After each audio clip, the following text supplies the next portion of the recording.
जय भीम। मैं हूं नीलेश फरकाड़े और आप फिलहाल हमें देख रहे हैं सीधे गुजरात से, गुजरात के सूरत शहर से। दोस्तों, इस बार गुजरात इसलिए खास है क्योंकि गुजरात में चल रहे हैं विधानसभा चुनाव 2022 और जब चुनाव की बात आती है तो निश्चित तौर पर कई चीज़ें सामने आती है। बात आती है बहुजनों की, बात आती है विकास की और बात आती है कई ऐसे मुद्दों की जो आम लोगों को डायरेक्टली इनडायरेक्टली अफेक्ट करते हैं और इसीलिए इन चुनाव का महत्व अपने आप में बहुत बड़ा है। लोकतंत्र में चुनाव एक ऐसी चीज़ है जो एक उत्सव के तौर पर मानी जाती है और इसी उत्सव को मनाने के लिए हम भी यानी कि लॉर्ड बुद्धा टीवी गुजरात पहुंच चुका है और सूरत से फ़िलहाल हम आपसे संवाद कर रहे हैं। दोस्तों, चुनाव की बात जब आती है तो एक चीज़ सबसे पहले सामने आती है और उस चीज़ का नाम है मतदान, यानी कि वोटर को लुभाने के लिए जो उम्मीदवार होते हैं वो पूरी कोशिश करते हैं, भरसक प्रयास करते हैं, मगर कई पुराने दिनों से आप भी देखते आ रहे हैं, हर कोई ये जानता है कि बहुजनों के वोट्स का यूज़ सिर्फ और सिर्फ वोट बैंक की तरह किया गया है और इसी वोट बैंक को यूज़ करने का काम हर बार बड़ी बड़ी पार्टियों द्वारा किया जाता है। हम इसी विषय को लेकर बहुजनवादी नेताओं की तरफ जा रहे हैं और उनसे पूछ रहे हैं कि क्या आप इससे सहमत हैं और साथ ही साथ हम हर उस पार्टी की तरफ जाने की सोचेंगे और आपका संवाद कराएंगे, जिनसे पूछेंगे कि क्या इस तरह का वोट बैंक के तौर पर बहुजनों को इस्तेमाल करना कहाँ तक सही है। आज हम सूरत में हैं और सूरत में 164 उधना विधानसभा सीट के उम्मीदवार हमारे साथ मौजूद हैं। उनका नाम है सुरेश भाई सोनोने। सुरेश भाई, आपका बहुत बहुत धन्यवाद, आप हमें संपर्क आपने किया और आपसे हमारी बातचीत हुई। सर, फिलहाल बीएसपी के उम्मीदवार हैं, मगर इससे पहले ये कांग्रेस में थे। कई लोगों के मन में शंकाएं होगी कि कांग्रेस में होते होते चुनाव आते आते क्यों इन्होंने अपनी पार्टी। हमारा सीधा सवाल सबसे पहले उनसे यही रहेगा। सबसे पहला सवाल, आप कांग्रेस के नेता थे, कांग्रेस के लिए आप काम करते थे, कांग्रेस पार्टी के लिए आप समर्पित थे, अचानक आपने चुनाव आते आते पार्टी बदल दी, ऐसा क्यों? आपको ऐसा नहीं लगा कि आपके जितने भी फॉलोअर्स हैं उनमें कुछ फूट पड़ जाएगी या फिर निश्चित तौर पर कहीं ना कहीं मायूसी छा जाएगी? मैंने ऐसे एक्चुअली भारतीय राष्ट्रीय कांग्रेस की विचारधारा और ख़ास तौर पे सोनिया गांधी और राहुल गांधी की विचारधारा से मैं सहमत था और उनके विचारों को आगे बढ़ाने का काम महात्मा गांधी, जवाहरलाल नेहरू, डॉक्टर अम्बेडकर, सरदार वल्लभ भाई पटेल, ये महापुरुषों का जो संवैधानिक विचार है, उस विचार को लेके आगे चलने का काम हम कर रहे थे। गए चुनाव में हर कोई लीडर ये चाहता है कि मैं इलेक्शन का युद्ध लड़ूँ और एक पर्व ही है, तो हमने टिकट मांगा। आज से 2012 में हमको लिम्बायत से टिकट दिया था, जबकि मैं रहता था उधना में, तो वहाँ मैं लड़ा तो वहाँ के कुछ हमारे लोगों ने विरोध किया कि सूरत भाई रहते हैं उधना में और टिकट मांगते हैं लिम्बायत में।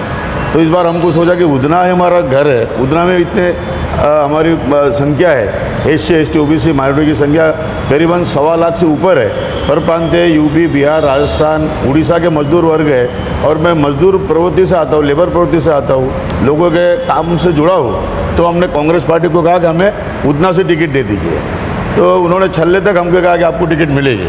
मगर 10 तारीख रात को 10 बजे तक हमारा नाम दिल्ली में भी चला, पार्लियामेंट्री बोर्ड में, अहमदाबाद में भी चला, मगर रात को 1 बजे हमारे इस विस्तार के आदरणीय धनसुख भाई राजपूत, जो कॉर्पोरेशन का चुनाव हार चुके हैं, जो विधानसभा का चुनाव हार चुके हैं, जो एक और विधानसभा मतलब पेटा चुटनी हार चुके हैं, लोकसभा हार चुके हैं, फिर भी कांग्रेस पार्लियामेंट्री बोर्ड ने टिकट उनको इसलिए दिया कि उनके पास पैसा है, वो ब्रीडर है, करोड़पति व्यक्ति है, चाहे वो 50 बार हारे, कांग्रेस पार्टी उनको टिकट देगी। तो मुझे लगा ये कांग्रेस पार्टी के साथ कहीं न कहीं धोखा यहाँ के स्थानिक प्रदेश लेवल के लोग कर रहे हैं और जहाँ अन्याय होता है, अन्याय के खिलाफ लड़ने की शक्ति परम पूज्य डॉक्टर अम्बेडकर, भगवान बुद्ध, छत्रपति शिवाजी महाराज, इन महापुरुषों से हमें मिली है और उस शक्ति का हमने उपयोग किया। उनको कहा कि अगर आपने हमारा टिकट जाहिर नहीं किया तो हम 10 तारीख को रात को 8 बजे राजीनामा दे देंगे। और यहाँ के जो प्रभारी थे BN संदीप, उनको मिले, हमारे मुकुल वासनिक जी जो AICC के जनरल सेक्रेटरी वो आए थे, सैकड़ों की तादाद में हमारे मजदूर वर्ग के लोग, हमारे बौद्ध समाज के लोग, कामदार लोग, उनको मिले, रजूआत की, उन्होंने सुना और इधर की बात इधर निकाल दी। इसलिए हमको लगा कि जिस पार्टी में, जिस घर में आदमी का महत्व नहीं हो, इज्जत नहीं हो, और वो लोग जो बाहर रहते हैं, जो हमारे धनसुख भाई मत विस्तार के बाहर रहते हैं और यहाँ चुनाव लड़ने आ रहे हैं, इसका मतलब कहीं ना कहीं टिकट का सौदाबाजी, टिकट की खरीदी बिक्री यहाँ होती है गुजरात में। यहाँ के जो प्रभारी आते हैं बाहर से, वो खरीदी बिक्री कर लेते हैं लास्ट टाइम एक आए थे सबकाड़ साहब करके, उन्होंने भी टिकट की खरीदी बिक्री की थी। तो एक टिकट बेचा गया और हमको लगा कि आप अपने को लड़ना चाहिए। मैं तो विचार में था ही नहीं। कई लोग आए, मजदूर लोग आए, अपने समाज के लोग आए, कार्यकर्ता लोग आए, उन्होंने कहा कि सूरज भाई आप चुनाव लड़ो, ये अन्याय हो रहा है आप पे नहीं, सूरत शहर में रहने वाले लाखों मजदूर कामगारों पे, शेड्यूल कास्ट शेड्यूल ट्राइब के लोगों पे बहुजन समाज का अन्याय हो रहा है और आप बिना झझक लड़ो। तो हमने बहन कुमारी मायावती जी के साथ संपर्क किया, उनके प्रभारी को, कलोरिया साहब को। उन्होंने बोला कि कोई बात नहीं, आ जाओ, नीला झंडा हाथी निशान तो बाबा साहब की पहचान है, आओ हम आपको टिकट देते हैं। बिल्कुल सर, मेरा अगला सवाल आपसे यही था कि जैसा जहाँ तक मेरी जानकारी है, आप राष्ट्रीय मजदूर सेना यूनियन के प्रमुख भी हैं साउथ गुजरात के, उसके अलावा माजी स्थायी समिति सदस्य भी रह चुके हैं सूरत महानगर पालिका के, और साथ ही साथ एक विद्यालय में आप चेयरमैन भी हैं। तो इन सारी चीज़ों को देखते हुए आपसे कई कार्यकर्ता लोग जुड़े होंगे, नेता जुड़े होंगे, उनकी पहली भावना क्या थी आपने एकदम अचानक से पार्टी चेंज जब की तब? क्योंकि आम वोटर जो है वो भी पेशो पेश में है कि आपने जब पार्टी चेंज की तो कहीं ना कहीं कुछ ना कुछ तो हुआ होगा, मगर आपका मत जो है, आपका जो साइड है वो अभी तक सामने नहीं आया, तो उनसे आप क्या कहेंगे? नहीं, कई जो थे कांग्रेस के जो जुने लोग हैं, उन्होंने कहा कि यार सूरज भाई ठीक नहीं हो रहा है, मगर देखो निर्णय आपको करना है। गुजरात में 27 साल से बीजेपी की सरकार है, तो मैं बोला साहब कि अभी अगर ये व्यक्ति आता है तो ऐसे भी हारने वाला ही है, क्योंकि जो आदमी बाहर रहता है, या लोगों ने पोस्टर बैनर लगाए कि बाहर के व्यक्ति ने हमें मत आपी सुनाई, मतलब बाहर का जो उम्मीदवार आएगा, आयाती उम्मीदवार, उसको हम वोट देंगे नहीं। तो मैं बोला कि वोट खोटे जाएंगे। अगर मैं लड़ता हूँ, मैं ज़मीन से जुड़ा हुआ आदमी हूँ, स्टैंडिंग कमेटी मेंबर रहा हूँ, कामदारों के हर समस्या को मैं जानता हूँ, इस शिक्षण के बारे में जानता हूँ, और ये तमाम जो मेरा तजुर्बा है, जो लोगों के रात दिन मेरा काम करने की प्रवृत्ति है, और मैं खुद एक प्रेमनगर झुपड़पट्टी वसाहत है, वहाँ रहता हूँ, रात दिन लोगों के साथ जुड़ा होने के नाते लोगों ने कहा कि आप नेताओं के बाद जाने दो सूरत भाई, आम आदमी कहता है कि आप चुनाव लड़ो, और आम आदमी के कहने से साहब मैं चुनाव में उतरा हूँ। अच्छा, एक बात इसमें यहाँ पर ये भी सामने आती है कि जहाँ तक आप देखते हैं, मैंने इंटरव्यू की शुरुआत में भी एक बात कही कि बहुजनवादी विचारधारा को बहुत बार पीछे आना पड़ता है, या फिर बहुजनवादी विचारधारा के नेताओं को उतनी तवज्जो नहीं दी जाती जितनी दी जानी चाहिए। तो आपको ऐसा लगता है कि बहुजनों के विषय में यहाँ की जितनी भी पार्टियाँ, बड़ी पार्टियाँ, फिर चाहे वो बीजेपी हो, कांग्रेस हो, या फिर और बड़ी पार्टियाँ हो, ये सारी पार्टियां कहीं ना कहीं बहुजनों के प्रति थोड़ी उदासीन दिखाई देती है, उनके विकास के प्रति कहिए, या उनके एक उम्मीदवार के तौर पर उनको देखने के इसमें है, कहीं ना कहीं उन बहुजनों के प्रति उदासीन है वो लोग। गुजरात राज्य एक प्रकार का जो या सिस्टम है, एक प्रकार की मूढ़ीवादी अर्थव्यवस्था यहाँ पे है, जिसको कहते हैं हिंदी में मूढ़ीवादी, मतलब एक आर्थिक जो स्थिति गुजरात की बहुत मौजूद होने के नाते जो लोग बाहर से आते हैं या जो सामान्य लोग हैं, उनको ये लोग समझते हैं कि ये सब हमारे बंधुआ मजदूर है, मतलब दे आर और ऑफ लेबर, बॉन्डेड लेबर। इसी तरह कोई बहुजन का नेता होगा, कार्यकर्ता होगा, तो जो यहाँ लाखों की तादाद में परप्रांतीय लोग हैं, माइग्रेंट लोग हैं, इसलिए यहाँ के जो सत्ता में बैठे हुए लोग हैं, चाहे कांग्रेस हो के भाजपा हो, उनको लगता है कि बहुजन नहीं, ये तो हमारा लेबर है, बॉन्डेड लेबर है, इसको जैसा हम चाहे ये काम करना चाहिए, अगर नहीं करता है तो उसको निकाल दो। जैसे कि अभी हमने बोला टिकट दो, बोल नहीं तो जाओ, रास्ते खुले हैं। मैंने बोला राजीनामा देता हूँ, कोई बोला नहीं कि मत दो, बोलो ठीक है जाओ। मतलब हमारा कोर्ट चाहिए, हमारा मोर्चा निकालना हो तो हम लोगों को बुलाएंगे, आदमी भीड़ इकट्ठा करना हो तो बहुजनों को बुलाएंगे, दलितों को बुलाएंगे, बौद्धों को बुलाएंगे, मुसलमान भाइयों को बुलाएंगे, कामदारों को बुलाएंगे, और सत्ता प्राप्त करनी हो तो उनको तो बांट लेंगे आपस में, सत्ता की भागीदारी वो लोग कर लेंगे। इसलिए बहुजनों को खाली नाम के लिए रखा है यहाँ पे। तो भगवान बुद्ध का मंत्र था, बहुजन हिताय बहुजन सुखाय, उस मंत्र को गुजरात में कहीं ना कहीं ठेस पहुँचाई जा रही है। बिल्कुल, अगर बहुजनवादी विचारधारा की है तो निश्चित तौर पर एक चीज़ हम यहाँ पर जान सकते हैं कि बहुजनवादी विचारधारा को मानने वाले सिर्फ सूरत शहर में, यहाँ पर 12 विधानसभा सीटों के लिए चुनाव हो रहे हैं, विदर्भ सूरत शहर की बात मैं कर रहा हूँ, और यहाँ पर 12 विधानसभा चुनाव के लिए ये जो होने वाले चुनाव है, इसमें 7 लाख वोटर्स हैं। एक इतनी बड़ी संख्या है जिसमें अगर ये सारे एक साथ आ जाए तो निश्चित तौर पर यहाँ पर सारी सीटें आ सकती हैं, नहीं सारी तो 50% सीटें यहाँ पर ज़रूर बहुजनवादियों की आएंगी। सर, मेरा सवाल आपसे ये है कि क्या हमारी ये जो बहुजनवादी विचारधारा की जो जनता है वो कहीं ना कहीं डाइवर्टेड होती है, इस वजह से ये आती, क्योंकि चुनाव में उतनी एकता दिखाई नहीं देती?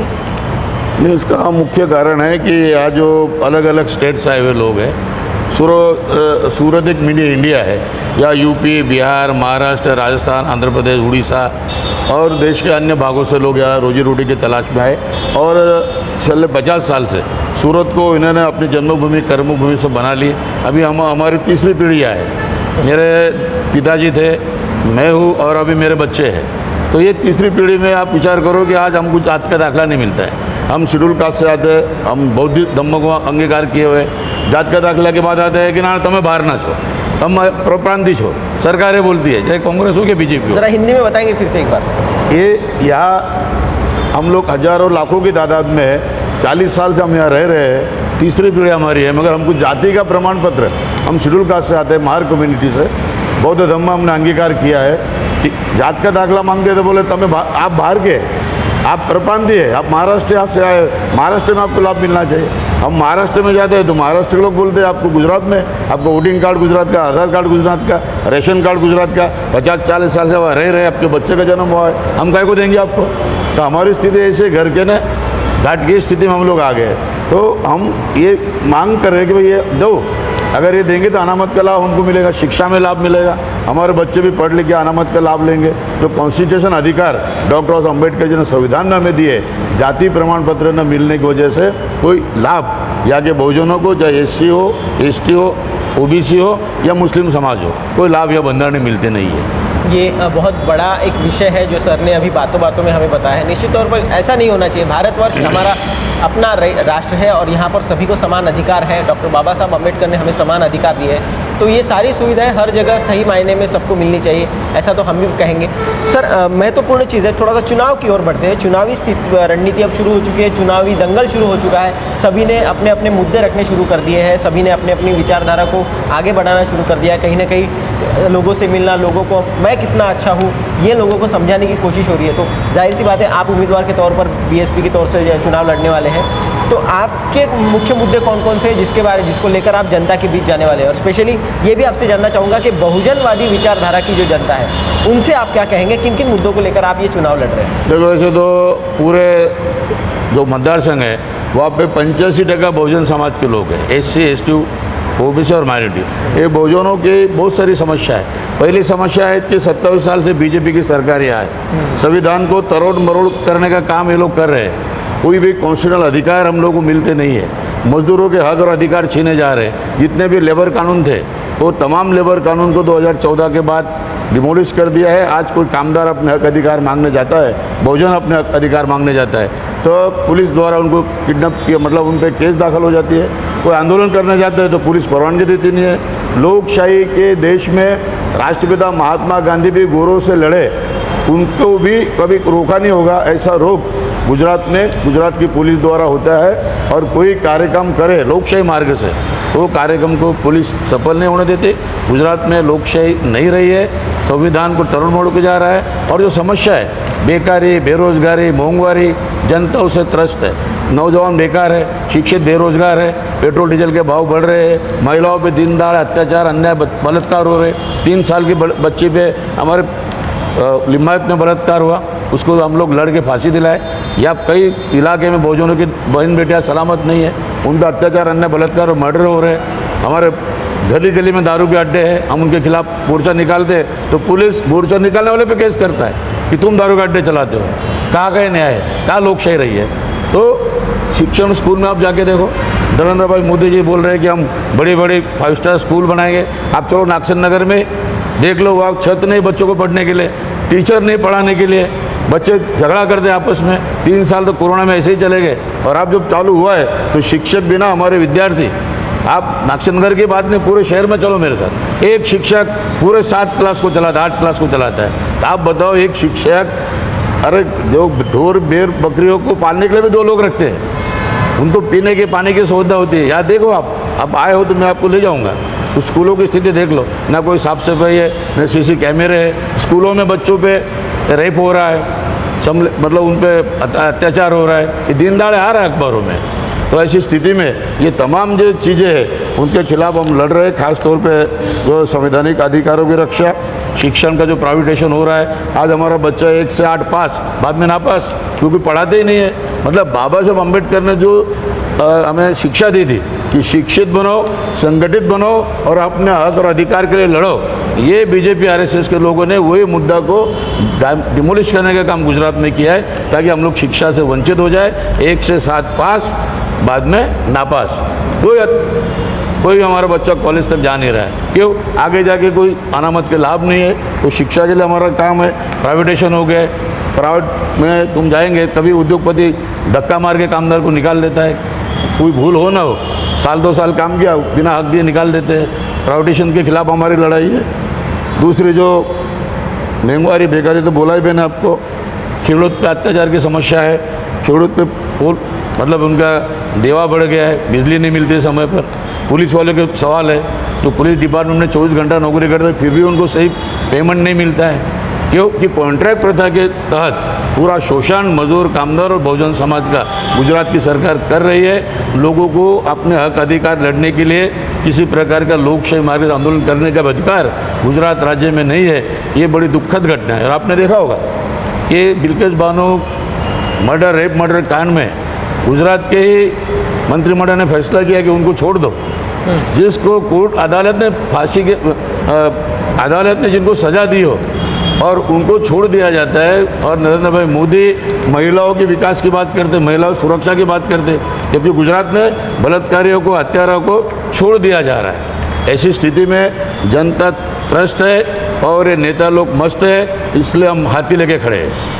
बिल्कुल, निश्चित तौर पर आपके इनके जो मुद्दे हैं वो मुद्दे कहीं ना कहीं आम जनता के लिए भी सोच विचार करने पर उनको भी मजबूर कर रहे होंगे, मगर साथ ही साथ ये एक मुद्दे आम जनता ने ये सोचना चाहिए कि सच में ये मुद्दे अगर इतने तकलीफदेह है तो आपको किन को चुनकर देना और किन को नहीं। क्योंकि लोकशाही, लोकतंत्र में एक महत्वपूर्ण चीज़ सामने आती है और वो है लोकतंत्र में होने वाला मतदान। ये चुनाव ही होते हैं जहाँ पर एक मतदान करने वाला व्यक्ति जो कि आम होता है, बहुत ही आम व्यक्ति होता है, नॉर्मल व्यक्ति होता है, रोजी रोटी खुद को कमा कर खाने वाला व्यक्ति होता है, और वो व्यक्ति वहाँ पर जाकर वोटिंग करता है और वोटिंग करके अपना सही व्यक्ति चुनता है और अपने विकास को भी चुनता है। निश्चित तौर पर विकास के मुद्दे अलग अलग हो सकते हैं, मगर उसका ध्येय एक ही होता है कि खुद के जीवन को आसान और सुलभ बनाना। सुरेश भाई, आप हमारे साथ जुड़े और हमसे बात की, उसके लिए आपका बहुत बहुत धन्यवाद।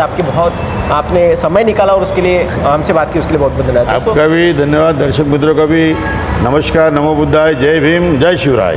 दोस्तों, ये था आज का पहला एपिसोड जिसके तहत आपने जाना कि गुजरात विधानसभा चुनाव में उतरने वाले प्रत्याशी किन किन मुद्दों को लेकर उतर रहे हैं, क्या क्या उनकी समस्या है और साथ ही साथ किन मुद्दों पर वो ज्वलंत मुद्दों पर वो जनता को अपनी ओर खींचने में कामयाब रहने वाले हैं। हम ऐसे ही चीज़ें, ऐसी ही बातें और नई शख्सियत और मुलाकातों के साथ आप तक पहुँचते रहेंगे। मुझे दीजिए तब तक इजाज़त। जय भीम। आप देख रहे हैं लॉर्ड बुद्धा टीवी।